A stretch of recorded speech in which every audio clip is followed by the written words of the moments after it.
अध्याय 3. श्री गणेशाय नमः. धन्य धन्य या जगती श्री स्वामी चरणी ज्याची भक्ती त्याशी नाही पुनरावृत्ती.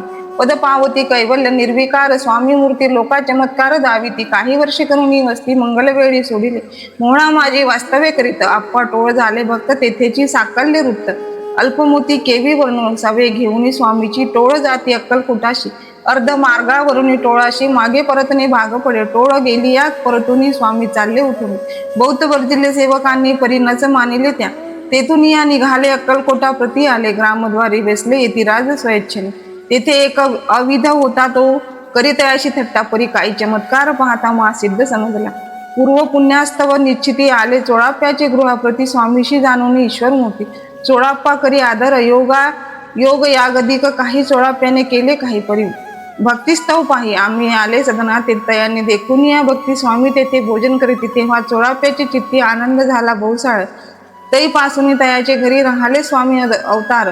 दिवसेंदिवस चाकरी चोळाप्पा करी अधिकाधिक. तेव्हा राज्यपदाधिकारी मालोजी राजे गादीवरी. दक्ष असून कारभारी परम ज्ञानी असती. चोळाप्याचे गृहाप्रती आले कोणी एक येती. लोका चमत्कार दाविती. गावात मात पसरली लोका माझी पसरली मात. रूपाशी कळला वृत्तांत की आपुलिया नगरात येते विख्यात पातले.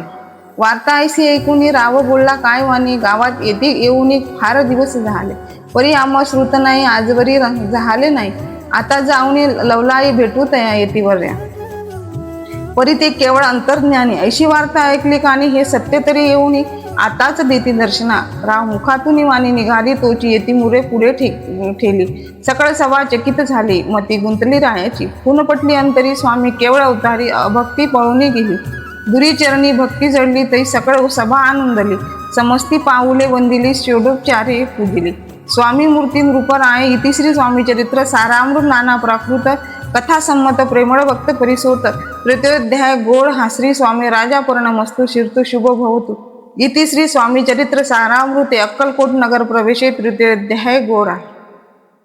बोलो श्री स्वामी समर्थ महाराज की जय.